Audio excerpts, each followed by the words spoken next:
И доаѓа моментот кога ние најмногу се радуваме на нашите гости, бидејќи темите и гледачите се секогаш радост за нас, но многу поголема радост и за вас и за нас се гостите кои што ни доаѓаат. Првата наша денешна гостинка, добро утро, Катерина Трајанова Димев, собственик на Ведра Едукација, ќе не воведе во еден за мене нов термин, верувам дека и за сите вас многу нов, бидејќи се работи за фрактално цртање кое што може да ни помогне да разрешиме одредени наши психолошки и емоционални состојби. Не знам дали Кате добро го кажав тоа, но овде сме да покажеме и со дело, ама и со збор што значи фракталното цртање.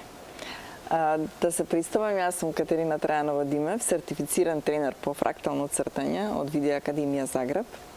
Фракталното цртање е многу интересна техника, пред се е психолошка, бидејќи техниката е цртаме една минута со затворени очи на бел лист хартија и се свртуваме тогаш кон себе си и произлегуваат овие прекрасни фрактални цртежи. Самата фрактална мрежа, се ова е веќе избоен фрактален цртеж, ја покажува нашата внатрешна состојба.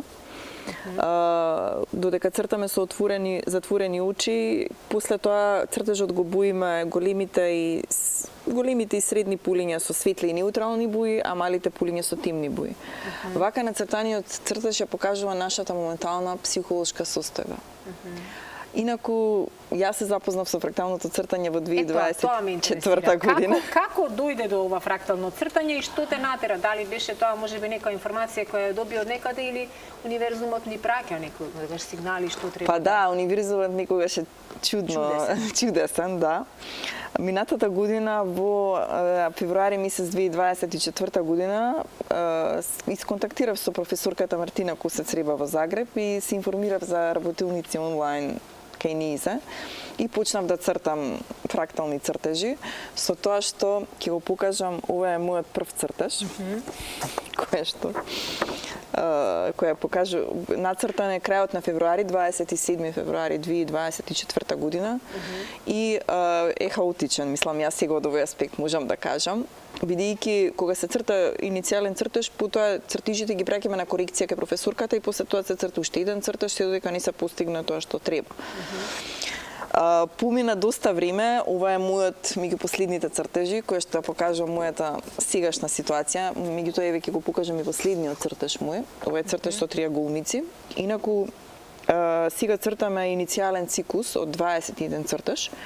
Ова е четврти цртеж на тема триаголници, која што означува фактички светото тројство, Отецот, Синот и Светиот Дух. И ја представува нашата состојба моментална. Нареден цртеж кој што треба јас да го цртам е цртежот со квадрати. Меѓутоа ова се дел од моите цртежи кои што предходно ги имамо изработено. Тоа е формата меандар. Ова е уметнички фрактал.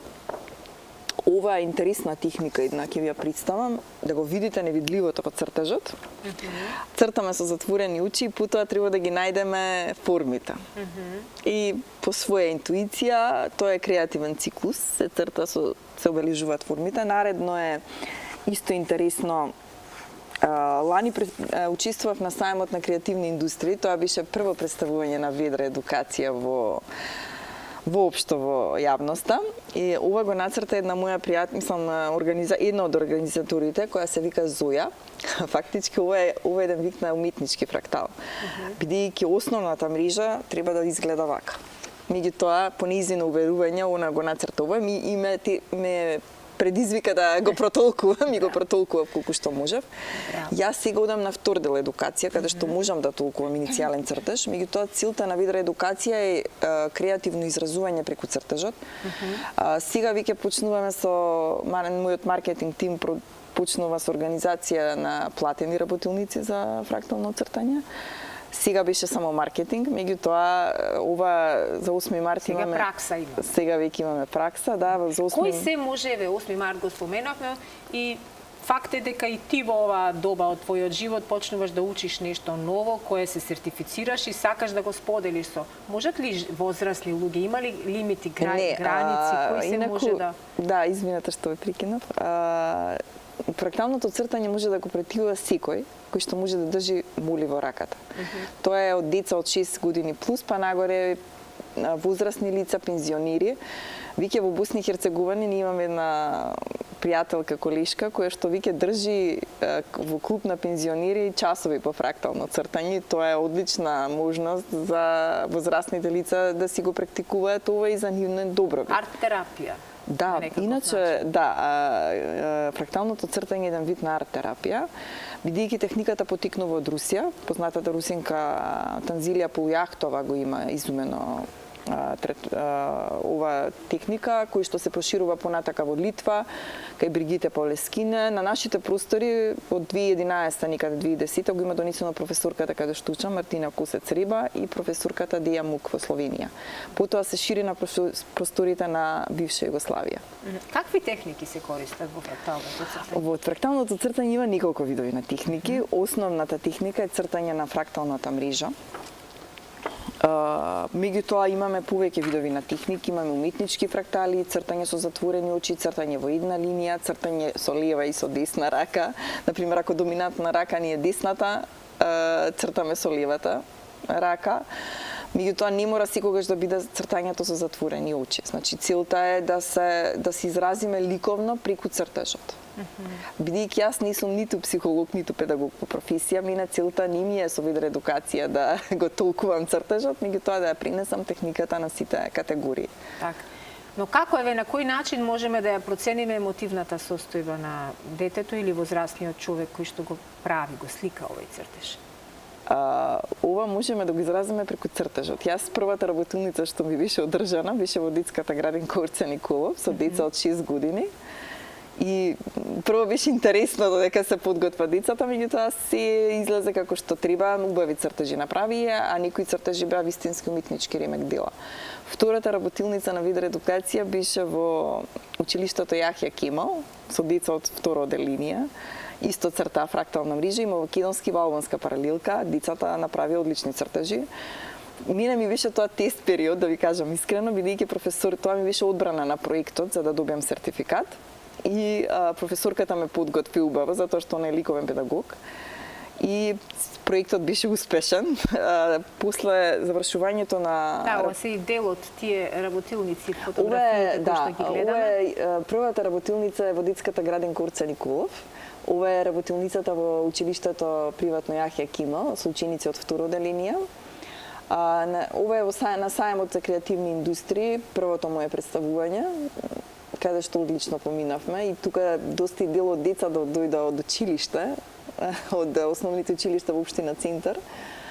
Ова е исто каде што цртаа децата. Последните две работилници беа во детската градинка Колорес, децата изработуваа новогодишни честитки. Ова е на сајмот на во базарот во Струмица, во организација на невладината Новост, каде што црташе фрактален цртеж една од организаторките. И последните две работилници се во детската градинка Колорес, изработувавме новогодишни честитки и во училиште во Стајковци со наставника Илија Чочова изработуваа фрактални цртежи со ученици од 7 оделенија. Тоа беше за мене голем предизвик, бидејќи во тинеџерска возраст, меѓутоа сепак учениците направија одлични фрактални цртежи. Едно од прашањата на наставникот беше дали наредниот час да го избојат цртежот. Јас реков фрактална мрежа, кога ќе се нацрта, се бои во наредните 3-4 дена. Затоа што треба да се... И правилото е секогаш во малите пулиња се бојат со темни бои, а големите и светли пулиња со... средни пулиња со светли и неутрални бои. Одлично. Колку финално и децата, но и останатите кои присуствувале на овие работилници кои што ги споменавме, колку сакаат да разговараат по завршувањето на процесот на цртање и боење околу тоа како да си помогнат себе си или можеби што е она кое што е длабоко потиснато во нас, ама еве излегло низ моливот, низ боите. Сакаат да разговараат, затоа што јас обично имам една книга со значење на боите и кога одам во училиште и градинка од професорката ја носам со мене и изборуваме за значењето на боите. Сакаат многу да разговараме, затоа што имаше едно интересно прашање на првата работилница после градинката, секоја боја кое значење го има. Например, црвената што ги асоцира, имаше едно дете кое што кажа: па црвеното асоцира на љубов, па како на маж. И многу добар одговор, да. Да. Емоциите се нешто кое што кај секој еден од нас извира и некогаш ги потиснуваме, ама некогаш и претерано многу ги нагласуваме. Со кои бои ги нагласуваме емоциите? Со црвената? Има и други бои со кои емоциите ги изразуваме? Емоциите се изразуваат со неколку основни бои, а тоа е сината, зелината, портокаловата, жолтата боја, златната, окер боја, светлокафината, темнокафината, црната и сивата. Секоја боја во фракталниот цртеж има свое значење. Сината означува мир, зелината здравје и баланс, а портокаловата креативност ја значува, жолтата нашата интуиција, нашата духовност, окерот желбата за промени, црната е боја на промината, на трансформацијата, исто и сивата.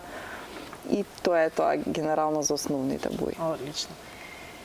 Од искуството до сегашно со работилници, каков е интересот и каква е агендата за престојнава сезона? Туку што ја започнавме ние годинава 2025, но предпоставувам дека ако лани учевме и изреевме во оваа област, оваа година ќе се обидеме што повеќе луѓе да вклучиме, така нели? Да, вака стига во мојот маркетинг тим исклучително работи на кој што ми помага моментално во мојата работа, подготвува серија работилници. Овој викенд организираме изработка на фрактални чиститки, веќе темплейтот е овде, мислам можам да го покажам. Еве. Ова е цртеж за една линија. Ќе изработуваме фрактални чиститки за 8 март. Имаме работилници за возрастни со деца. Во наредниот период се планирани работилници со возрастни, и на различни видови на теми. Исто едно од интересните работи што моментално ни го носам цртежот е цртање на музика. Така да јас како представник од Македонија цртав на песната Македонско девојче и ќе имаме разни тимотски работилници со кои што ќе се представиме. Работилниците ќе се одржуваат на локација во Тафталиџа 2 и повелете да присуствувате. Така, на социјалните мрежи претпоставувам дека можат да добијат многу и насоки информации, доколку пропуштија сега некоја информација. Има се уште по колку луѓе се во група? Со колку луѓе најдобро се работи? Пошално е 5 до 7 луѓе да се работи на работилница, меѓутоа во моментот имаме ние коригиран ценовник. Мојот маркетинг тим работи, секој може да си дозволи да присуствува на работилница, не е повеќе ништо од 500-600 динари за наши услови. И така, тоа е планот за наредниот период. И предпоставувам дека е потребно. Инаку можете да не најдете, можете да не најдете на социјалните мрежи Ведра долна црта едукација на Инстаграм и Ведра едукација на Фејсбук. Ведра едукација на Фејсбук, да. Ова е прекрасна можност да си посветите време за себе, доколку тоа не сте го нашле досега или доколку во овие трки секојдневни да стигнеме секаде, навистина сме подзаборавиле одамна кога ни било убаво и кога сме можеле низ боите некако да се обидеме да извадиме нешто длабоко потиснато во нас, токму и заради тоа вака сакавме понеделнички да ви подариме една ваква информација, особено во месецот на жените, а ние жените секогаш трчаме не само за себе, трчаме за сите околу нас, мислејќи дека така треба и некогаш навистина тоа е многу заморно, нели каде? Да. Значи, рековме дека маркетинг тимот на Ведра едукација има многу убави планови зацртано агенда за оваа престојна сезона. Да, и на кој да се пофалиме, ова е сертификатот за фрактално цртање, официјалниот на Ведра едукација и мојот сертификат, кој што јас го добив и моментално благодарам, успеси да се враќаат. Многу успешни работилници, многу деца и возрастни да уживаат, изработувајќи вакви фрактални цртежи и да се дојде до убави сознанија за сето она кое што не треба да седи во нашите мисли, да се складира, ами треба некако да го процесираме, да го отстраниме и да го замениме за убави свежи ноти, бои кои што му даваат смисла на животот и знаеме дека секогаш ние луѓето знаеме да си потиснеме некоја емоција, некое чувство во нас која низ ваквите техники пак може да се ослободи, доколку не води човек кој што е сертифициран. Јас сум личен пример, кај што моите емоции за последната година дина, бидејќи имав некои премрежија во приватниот живот, кој што многу ми помогна фракталното цртање. Ве промени? Да, на подобро. И разрешивте. Да, многу работи, бидејќи кај минатата година имаше многу брзо се случува некои негативни работи, меѓутоа успеав да ги спроцесирам преку психолошки сеанси и преку фракталното цртање секако. Кате, многу ми е мило што проговоривме на оваа тема, што ете и за мене беше ова нешто ново, а верувам дека и за многу од гледачите фракталното цртање и ведра едукација се новина која што, ете рековме ништо, символични 500-600 денари е Да, толку е, учеството на една ваква работилница во која што можете да си дојдете до себе и како велат, дојди си при себе додека имаш каде да си дојдеш. Да, така е, да. Колку порано ќе го најдеме патот до себе, толку поубави денови не чекаат пред нас. Тафталиџе е локацијата. Тафталиџе 2 позади Палма конкретно во приватни простории ќе се одржува, меѓутоа тука е локацијата на Ведра едукација. Но многу повеќе информации на социјалните мрежи, рековме Ведра долна црта едукација на Инстаграм и Ведра едукација на Фејсбук. Огромна благодарност за ова утринско гостување, Кате. И благодарам се Сузана. посакам, па некогаш ќе дојдам и јас да цртаме, може? Да дојде. Денеска немаме многу време да видиме што јас ќе нацртав ова утро, но како и да е, тука сум и се разбира дека блиску ми е и локацијата и ќе ви се придружам на некоја од работилниците, а